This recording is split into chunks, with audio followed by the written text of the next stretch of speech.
Welcome, everyone, to episode 4 of my friendship series. And today I am joined with one of my best friends from second grade, Mr. Andy Rue. And welcome, Andrew. Thanks for taking time out of your busy day and life to chat it up with me for a few minutes and go over some things.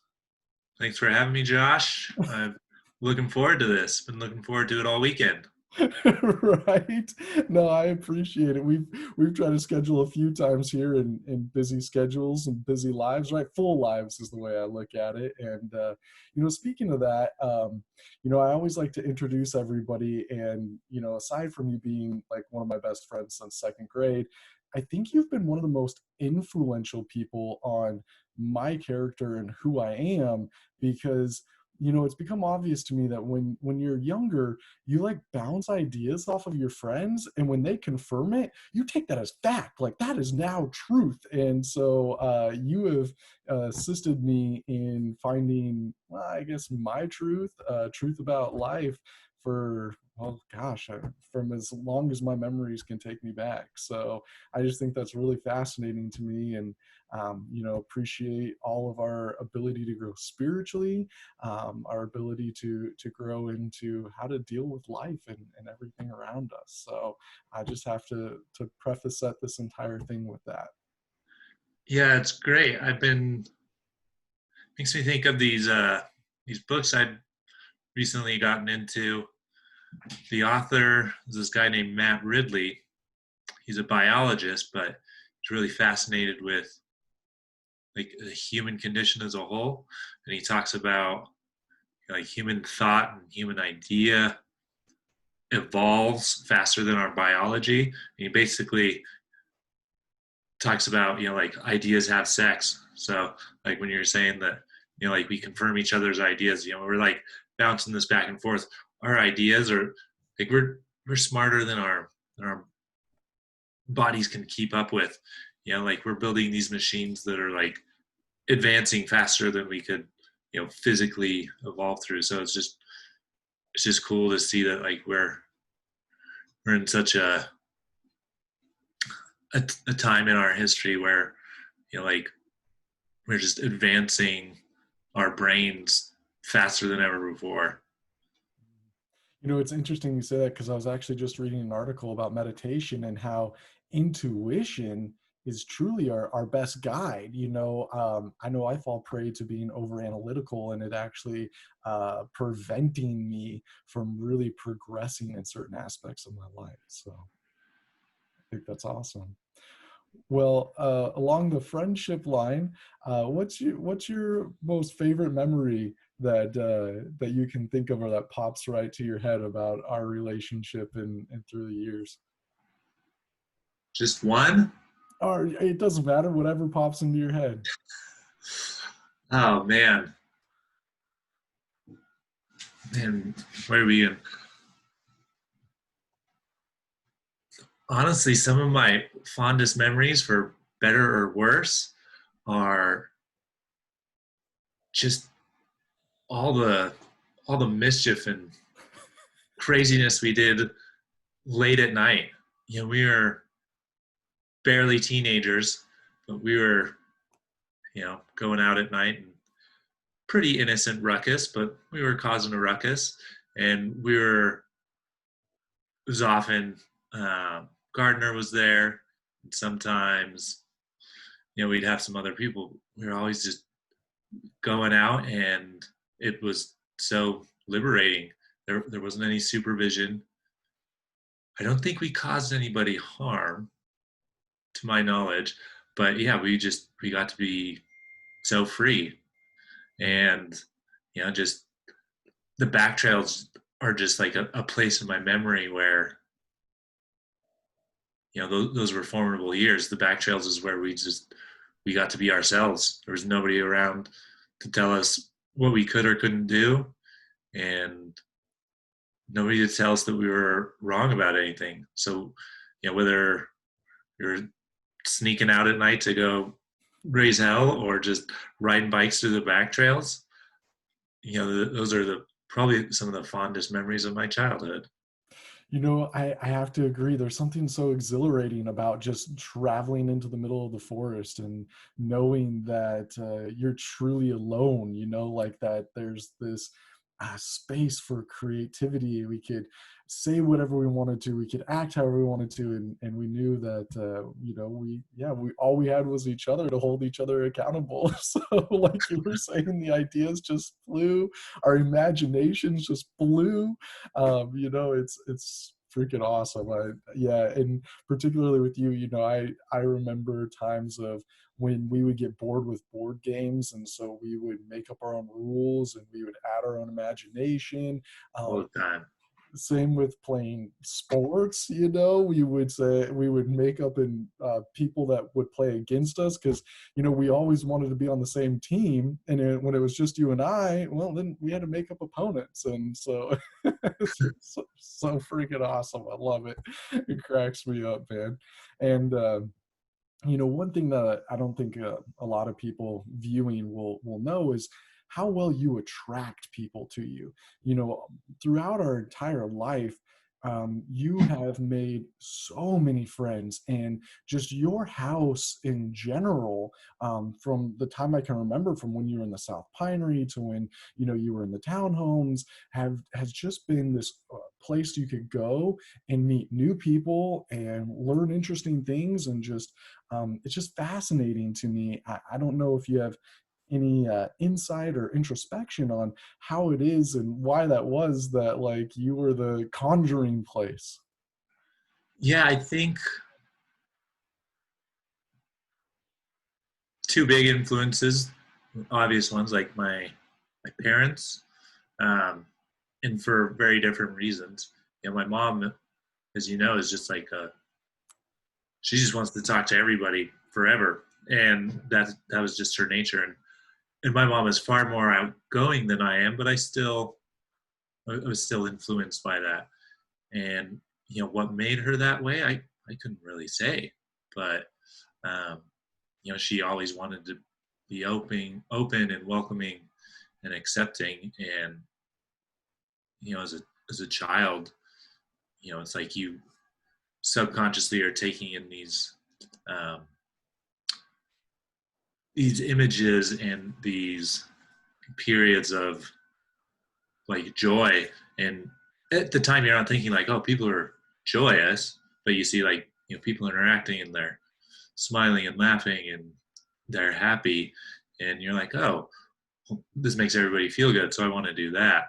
Um, on the other side of that, you know, obviously my dad, and I think a lot more of that has to do with my dad's faith. Um, he's very, very devout in his faith, and part of his faith is community and being involved and just being opening and welcoming. So yeah, it was why it happened to my parents. I assume were two different things, but the end result was very similar. So again, I've always been incredibly shy. I still am, but I saw how happy being together people were. And so I always wanted that. I still, in many days of my life, I am a homebody, but um, there is nothing that makes people happier, I think, than being together. Mm-hmm. That true connection, right? Yeah, yeah, And I was an only child, so my house was always like just me, right? And then whenever I'd go visit your house was so full of life and energy, and everywhere I turned there was something else going on, whether it was with your brother's friends, yeah. what you had going on. And so I it's just so much fun. And I remember your house in particular, you guys conquered things, right? Like you would get a new video game and you guys would all sit down, and for days you would just hammer it out, and then it would be Right. like, you like squeezed every bit out of it. It was freaking awesome. I loved it. I that's how I end up remembering your house, at least in the high school years. Mm. By the time I got to be high school, I felt like whether it was your mom's or your dad's, I was almost never there and the only person there. That they're like, there's certainly like a rotating cast of characters, but like obviously Wambon and Gardner, and especially at your dad's house, Crispy. But I felt like that was the core. I'm probably forgetting some others, but there was almost always so much exchange and activity. Um, Embarrassingly enough, I remember falling over on your mom's Christmas town, and feeling pretty embarrassed and ashamed about that, like being blown away that the next day it looked like nothing had happened to it, and that really had messed with my head. I was like, "What? How did that happen?" Obviously, I had to get some assistance, to Well, hold on really fast. I have to paint a little bit more of a picture for the people who are watching this. So my mom used to make one of those Christmas towns where she would lay out the big mat and she put up the ceramic houses, and the little townspeople, and she even had like a whole skating rink, and so literally this thing had to have been what, 8 feet by 6 feet. I mean, it was giganormous. And one night, yeah, Andrew just fell back into it, and we all helped him up. And you you couldn't even tell that there was a huge body in the middle of Christmas Town. Like there was nothing broken. It didn't seem like anything was out of place. And so it's so funny that those just small memories, but I mean, no harm, no foul, right? Like, and it's funny that you bring up embarrassment, because so many times have I've been embarrassed at your house, or I remember one time being overzealous, for the most professional I can say it, and whooping the crap out of Eli with a pillow, and your mom being super mad and banning me from your house for a few months. And like, I mean, it's so funny though how friendship, like you're saying, the connection, the ideas allows you to heal those things, and I think in a big way allows us to take life on in a lot, in the different ups and downs of life, because we've already worked through it. We almost have that resilience, that strength towards it. right. Funny thing about that is I don't think Eli or my mom would recall that at all. They're everybody's recollection of you, not just Eli and my mom, but um, all my brothers and even my dad, who moved away at a somewhat early age. But everybody's memory of you is nothing but fondness. So this idea of, uh, maybe going a little too tough on Eli, probably wasn't too tough, but my mom thought so. That's probably like more formative for us than it was for her. It's interesting that you bring that up too, because what is life other than what you perceive, right? Like it doesn't matter what actually happened. It's how you view it, what you remember, and what you hold about it, that really defines that moment in time for you, and for what it means for the rest of your life. So, I mean, that's really flattering, and I take that as a huge compliment, because I, I remember being the little redheaded devil that would run around, and your mom would always sit me down, and thank goodness she had patience of a saint and would explain to me things, and would really help me out. So that's awesome. I'm glad she remembers it like that. Hey man, quick time out. I am ill prepared. I need to go get a charger. I'll be right Oh, back. sure. It's funny that just happened, because along the lines with friendship, that's what friendship does for me. It recharges me. Like particularly, I'm somebody who reaches out quite a bit, right? Like I live in Oh Houston. yeah. A drive, everywhere I go is an hour drive, and if I'm by myself, I love to just reach out, recharge, and just really reconnect. I'm not too sure how many people are blessed to have friends for 20 plus years, like, but for me it's magical. It's like it gives me this predestined, almost purpose feeling, that, yeah, it's hard to even put into words. Yeah, I feel like some of the other friends I've made throughout the years, there's only a handful that have these decades long friendships, which seems really bizarre to me. Like who, like outside of your parents or your siblings, like who's been there through that entire stretch? Like who knows you like that? It's just a weird thing to me. Joe has a couple of friends from elementary school years, but she doesn't really talk to them all that often. Maybe once or twice a year. Um, but yeah, it's just I don't mean to say this in the wrong way, but I kind of feel sorry for people who don't have these lifelong friendships. It's like what, again, going back to something we mentioned just 5 minutes ago, like, connection is the most important thing. I don't know what matters more in life than connecting. And so if you don't have a history of that, um, what is the history of your life like? And, you know, I don't know what that means for everybody, but um, I'm to a point now where like I actively try not to make new friends because I'm like, I will be friendly with you at work or, whatever it is, whatever avenue that I am like interacting with these people. But I'm like, I kind of don't, this sounds lazy, but I'm like, I don't have the time. So I would rather put that limited time into the people I already know.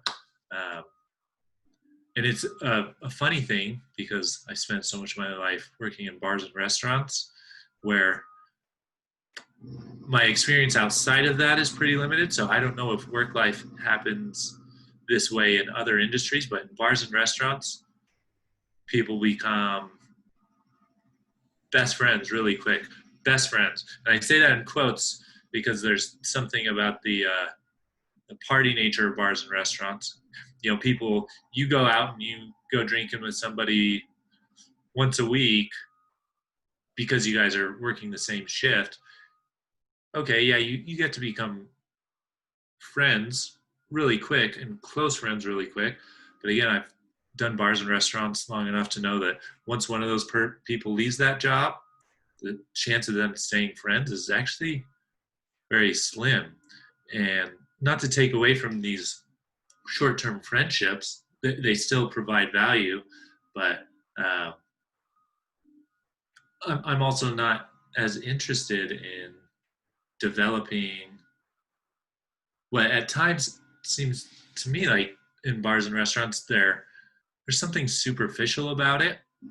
Um, and again, it provides a lot of benefit in the time being, but of all the friends I've made in restaurants and all the bars and restaurants I've worked in for over a decade, I'm in touch with less than 12 of those people, and I've met countless.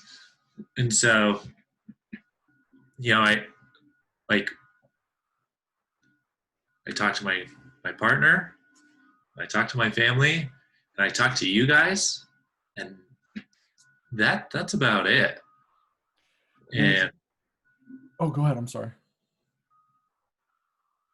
and I feel pretty fortunate. Like on the one hand, I do think you can never have too many friends. Friendship is a wonderful thing. You can never have too many, but I kind of want to be more like a quality, not quantity type of thing at this point. Because yeah, high school, like, I felt like I had so many friends, and I would imagine if I ran into half those people on the street, I wouldn't even recognize them today.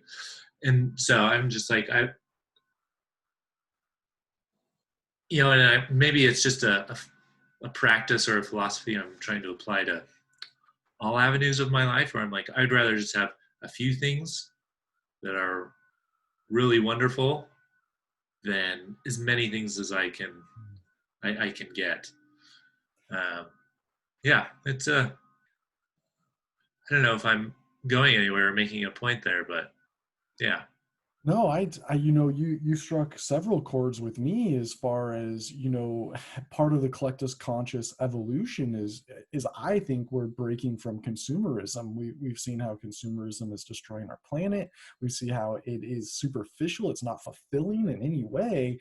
And so, with you just following your natural way of quality instead of quantity, and true connection versus superficial connection, I think it's just part of our conscious evolution. Like you were saying, our conscious evolution tends to move faster than our physical evolution. And so, with that said, I don't think it's just bars and restaurants. I think every person experiences when you start a new job, you find a few people that you really like, that you can connect with. And and before I say that, that is one neat thing about friendship too, and particularly having friends for so many years, is so often we are recreating who we are. We're re-seeing ourselves through different eyes, and at some point it's so refreshing to have somebody else kind of mirror back to you how they see you, and help you establish your roots consistently. And I know family is generally there for that. And I think at some point, friends become family, right? It transcends just the friendship, and it really is a family kinship. And so, with that said, when you go to a job and you find some people that can connect with, it reminds you of who you are as well, because we have all this superficial fakeness that goes into work, right? Like being professional, which basically means not being myself and being what I'm supposed to be in the role that they're paying me to be, right? And instead of something deeper of fulfillment of like I'm being my purpose, and so I think there's relief in having those friends, and even if they're short term, I'm sure you can relate. Some of those moments are so much fun, and they're so Yeah. exciting, even though they may not continue for a long period of time. And like you were saying, even if you bumped into some of those people in the streets, you may not recognize them, but the moment you do, it's cool. Like this energy just explodes, and you're like, oh yeah, how you been? And for those moments that you share, they're so authentic, and there's this openness. Like I'm really enthralled with the quantum theory of, if you don't know, then you're not recreating your past. So even though it's a familiar, you have an opportunity of creating something new. And that just fascinates me in the way that the mind works. And I did want to mention just one thing about bars and drinking, right? Is drinking gives us this instant gratification of feeling good. And so when you do that, the things you start associating with that, right, either A, trigger you to feel good, or B, scare the hell out of you because you know that a hangover is coming, or you're gonna feel like crap the next day, right? So, and once again, it's personality based in what people are after. So, it's just very interesting to me, like you said, how the whole human dynamics work, and how people are, and how we choose to be day after day. So Yeah, I had this weird thing about me that it's probably not probably, it is inefficient, but I even say I find a barber I like, or some other service.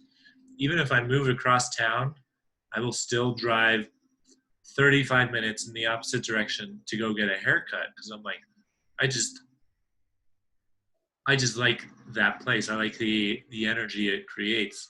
Um, my current barber is a place I've been going for years and years, and it's near my old place, but I haven't. I moved over 2 years ago, but I'm still driving 35 minutes to go get a haircut, and it's just it creates something, something that, yeah, again, it's that connection, that feeling. And going back again to some of my earliest memories, like I've always felt, like I said already, in this conversation is, you know, I'm pretty reserved. I'm pretty shy. I'm not super outgoing, but I always remember like that was never a problem. You know, being around a lot of big personalities like you, like Wambon, like Wambon's a guy who likes to command the room. Somebody that's as like outrageous as Crispy, you know, and at no point did I ever feel like it was unwelcome. So I liked that I could just be my weird little quiet self in a corner while these dudes are goofing off and, you know, taking control of the room and the scenario. And I think that's what we all want. We just all want to be part of something. And we're also we're also different. And you run into, you know, groups or certain certain scenarios where everybody is the same or very similar, and you're like, okay, this is what these people connect on. But man, I feel like among us all, there's like a lot of really unique quirks going on. You know, like if somebody were to say like, yeah, you know, like Crispy and Aaron Gardner, they're like best buds. They hang out all the time. You're like, these guys couldn't be any more different. And you know, like not only just interests and activities, but like personalities. Everybody's like so wild. And then it's funny to watch, you know, somebody like my brother Jake, who's on these text threads, and you know, he's kind of like the freshman in all of this. You know, like that little circle of all the interactions and all the outrageous banter and silliness that goes on. I it's still like Jake's trying to find his way, but he's still like comfortable in being himself, and everybody else is still comfortable with Jake being a weird self. And it's just great to see people be so welcoming. Maybe that is the key that connects us all, is that this acceptance of whoever we are in whatever place and phase we are. Because gosh, I mean, I think back in my own life, and I think every few years I was in a different phase and a different thought process and a different discovery and searching. And it's interesting to me, I don't know if you're going through this as well, but I'm 34, and I'm really starting to feel extremely solidified. Like a year ago or so, I realized that I really wasn't searching anymore. That like this persistent anxiety of having to know things kind of just left me. And I'm comfortable with just going with the flow, with just being in the moment.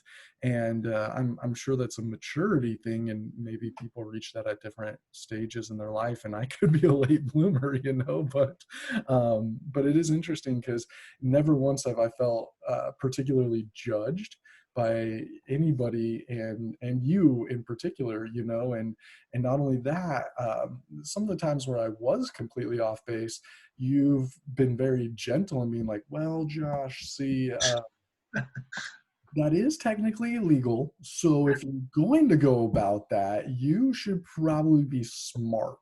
And I would highly recommend that you don't do that anymore because you got really lucky. Okay.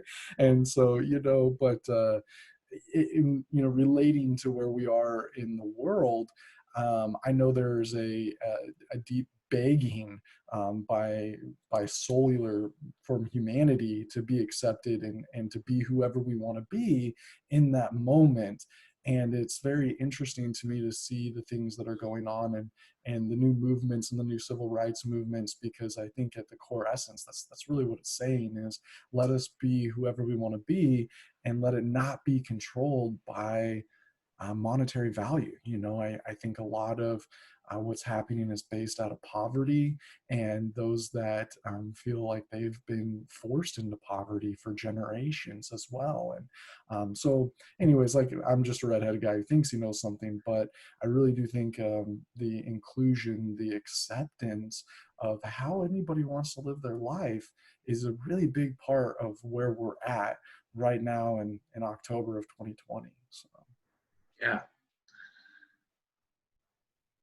Yeah, you say friends become family, and sometimes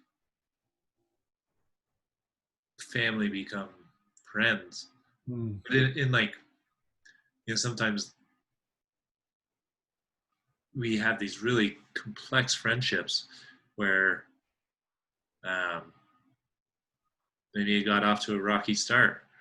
I have three older brothers, and some were nicer than others growing up, and um, I don't think I've sorted through all that with said brothers, but um, I care for them more than I probably ever did, and I think that's probably where I had to prove myself the most, was with you know older siblings. Mm.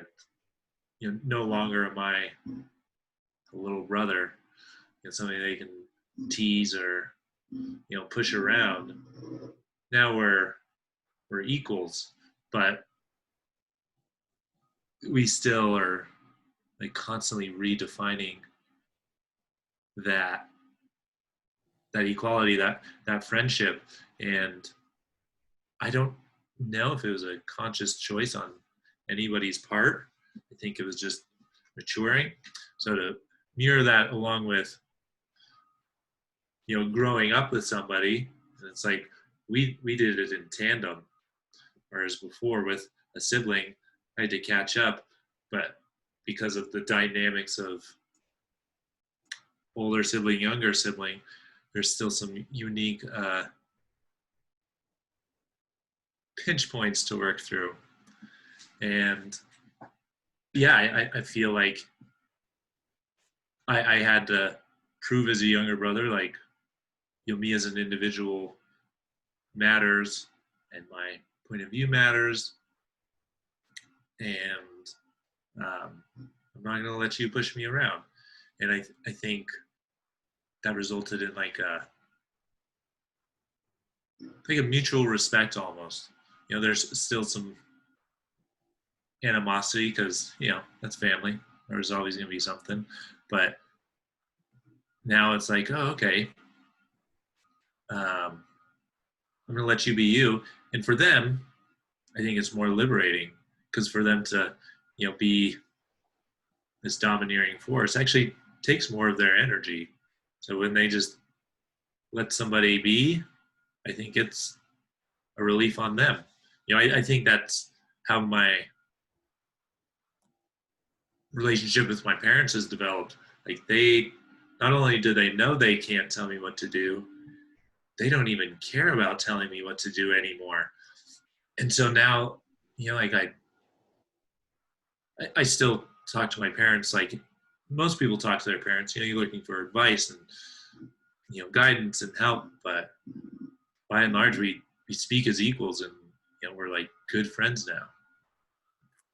That's interesting, because I think what really comes to mind with all of that is healing, right? And sometimes we don't even realize that there's a wound present, and then all of a sudden, the perception feels so good. We realize that there's some type of energy taking place, and that there wasn't energy in that place prior, that had kind of just drifted into our blind spot and into our subconscious. And you know the healing part of life fascinates me, because it's such a deep spiritual practice, to heal, to go through treatment, whether that's mental treatment or cleaning out closets, or whatever it manifests for whatever person, it's incredible, because for me, the more I heal, the less fear I have, the more I can show up for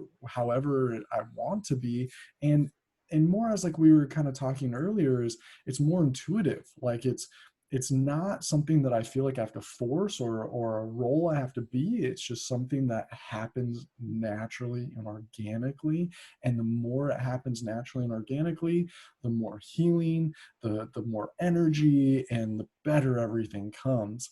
And it's interesting, for me, looking in at your family, because I've always had these really cool, interesting relationships with your brothers. Like Josh has always been so cool to me, like ever since I was young. And honestly, one of the few people that I've spent the least amount of time with in your family.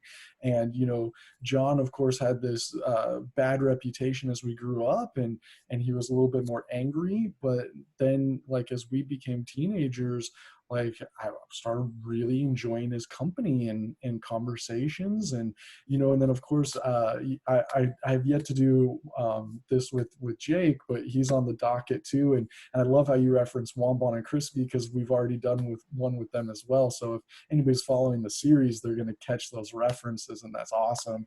But one thing about Jake is he realized that John and Josh were kind of jerks to him, and so he was going to change that pattern, and he was actually going to be inclusive to us, and he was going to share with us, and he was going to let us hang out with him and his friends. And that had such a huge impact on me, kind of cutting through that barrier of age, and really understanding, and feeling like I too had brothers, like being an only child. And so it was a huge impact on me, and how I have grown into the person that I am today.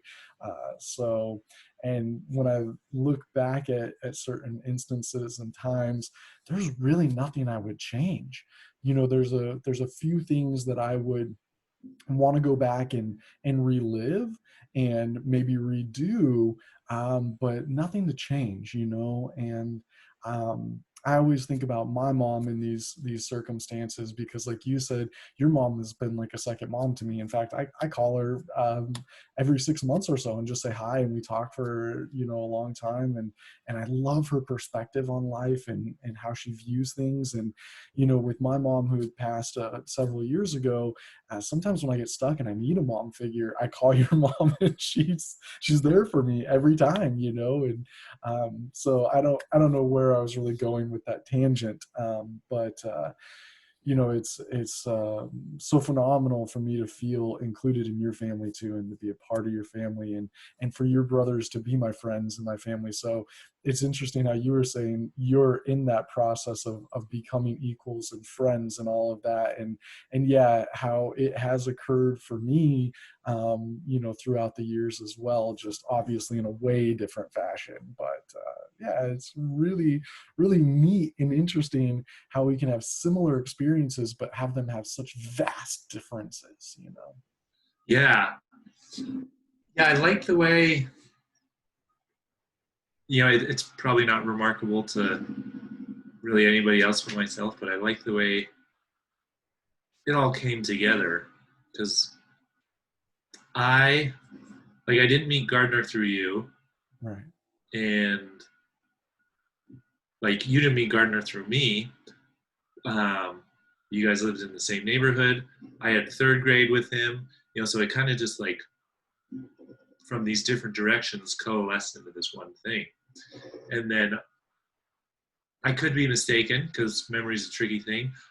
I don't think you guys met Crispy through me. I met Crispy going to church, and that was fourth grade. So he was in Franktown, so he went to a different elementary school. By the time we got into like middle school and high school, I don't think I had any part of that. So just the way, again, that all coalesced. And then, like the next factor in that was Brandon Gill. Mm-hmm. Like, by the time we were in middle school, we were in different pods or cores or whatever they call them. And, like, again, I don't think I introduced you guys to Brandon Gill. Like, I met him because he was in one of my classes. And then I think you guys met him because he was in some of your other classes. It was never like, hey, check this guy out. And then, again, it just naturally coalesced into this thing. Contrary to all that, I probably never would have met Wamban were it not for you, because he was 1 year older. Mm-hmm. So he was a grade ahead. And so I probably never would have had classes with him. So just being in the back pinery, that was an integration there. And I like the way, like, it almost, maybe it's a little hokey to some, but like it almost seems like predestined. Maybe it's goofy.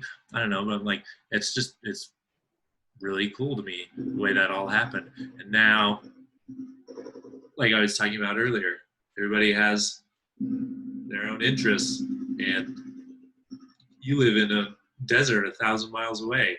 Not really, but like everybody's still in touch. Right. And thanks to technology, right, that makes this so fascinating and easy as far as that goes.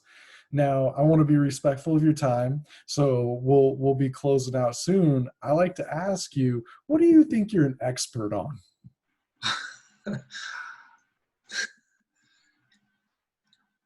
I think about this a lot because when I was like 17, 18, I thought I was the smartest thing that ever happened.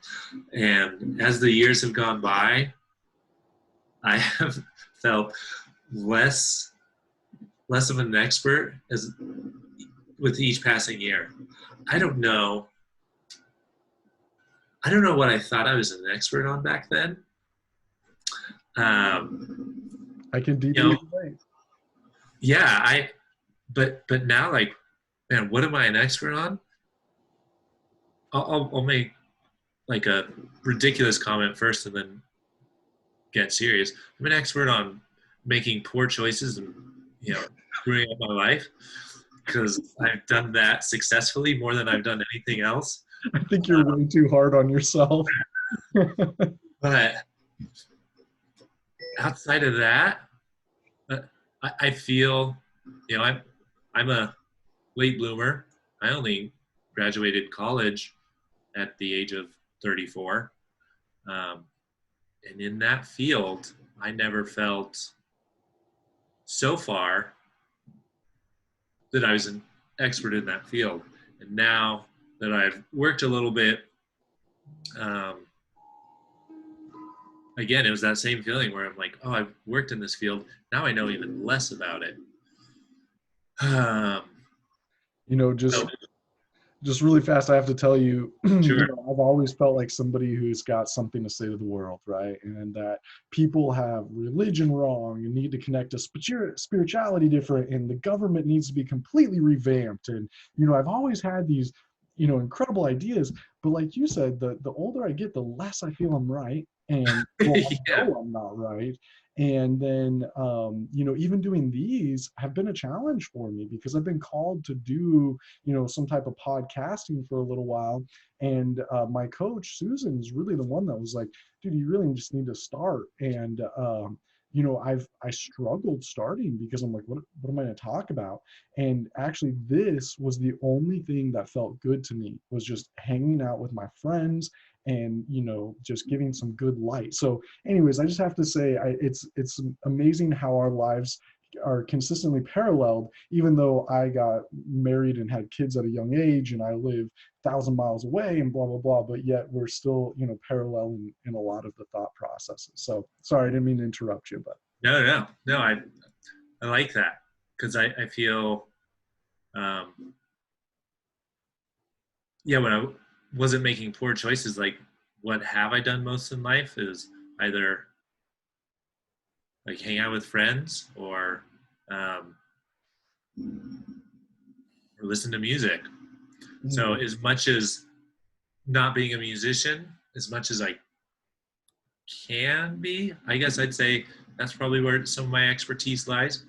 Not in music theory, but more like music history. And I'm far from an expert, but it's something I've always liked. So I read up a lot on. Um, yeah, because even the things like the activities I enjoy, no matter how long I've done them, I still feel like a beginner. I've been snowboarding since I was in high school, and I'm terrible at it. Uh, Once again, I think you're way too hard on yourself. You say you make poor decisions, but man, you're self-sufficient. You have an amazing partner. Jojo is so cool. I just love her to death. Every time I get to spend time with her, I'm just fascinated. You picked an amazing gal, and you live in an amazing place. You have the energy of the mountains. You have the beauty that just yeah, surrounds you. You were authentic to being young, and you got to experience live music, and you got to experience traveling, and you got to really enjoy your 20s. So I think it's just a matter of perception about quote unquote good choices, bad choices, or not. I think you've done very well. You just graduated college. You have these milestones that are very big and defining, and we're still extremely young. And so, and maybe where you're getting at it is those, in your mind, poor choices have always led you to being a better, bigger person. But however that is, I just want to be clear to the viewers. It's not like you've been banging heroin for the last 10 years, or right. serving time in jail, because that's far from who you are. So I'm just gotta preface that. That's a good point. It's, about turning those stumbling blocks into opportunities for growth and development and learning. And um, I love cheesy sayings and idioms and like stuff that my mom has stitched on pillows all over her house, or whatever, these motivational posters. But one thing I really like is you know a regret is a mistake you didn't learn from. So the idea of regretting is not the best use of your time. You're just wallowing in this, you know, in this space. And if you can make a mistake, and if you need to ask for forgiveness, then do that. Or if you need to correct some other action, do that. Um, but don't be afraid to make mistakes, but also don't be afraid to learn from mistakes. And also, don't be afraid to learn from others' mistakes. Another cheesy saying I like is, life's too short to make all your own mistakes. And granted, at 18, I probably wasn't going to listen to anybody about the lessons they learned from their mistakes, but they shared it with me anyway, and I'm grateful for that, because it probably did help out in some way. I had 3 older brothers. Some were better at making mistakes than others, but I think I did learn from that to some extent. And again, this is what friends do, is they share these experiences and be like, hey, this is what I learned. Don't do what I did, or this is what I learned. Do what I did. And yeah, we're all in this together.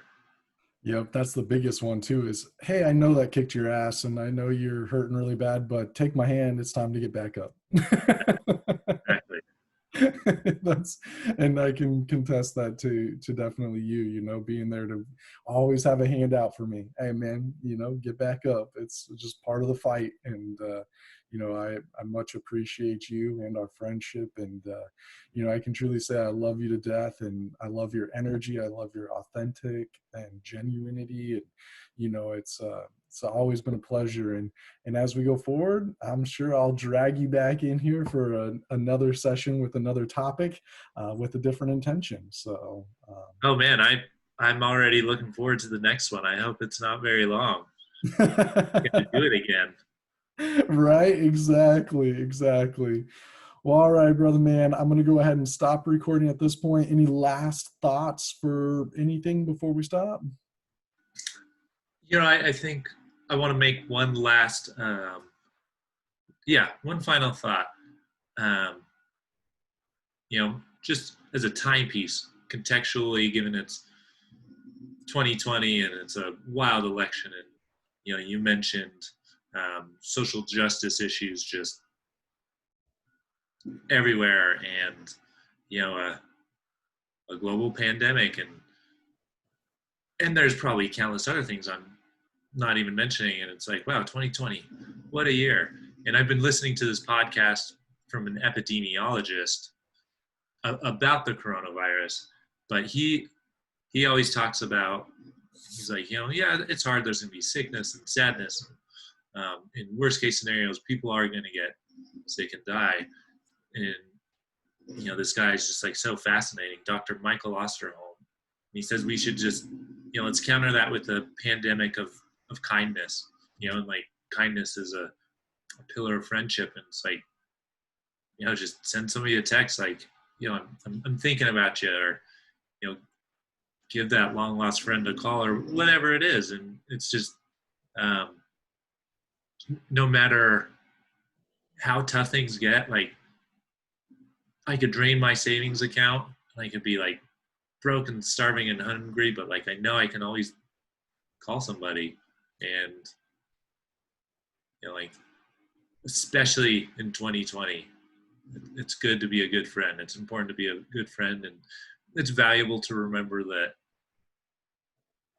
this too shall pass, and then we can all be normal and celebrate again. So those are my parting thoughts. Awesome. Great parting thoughts. All right. Take care. Peace, dude.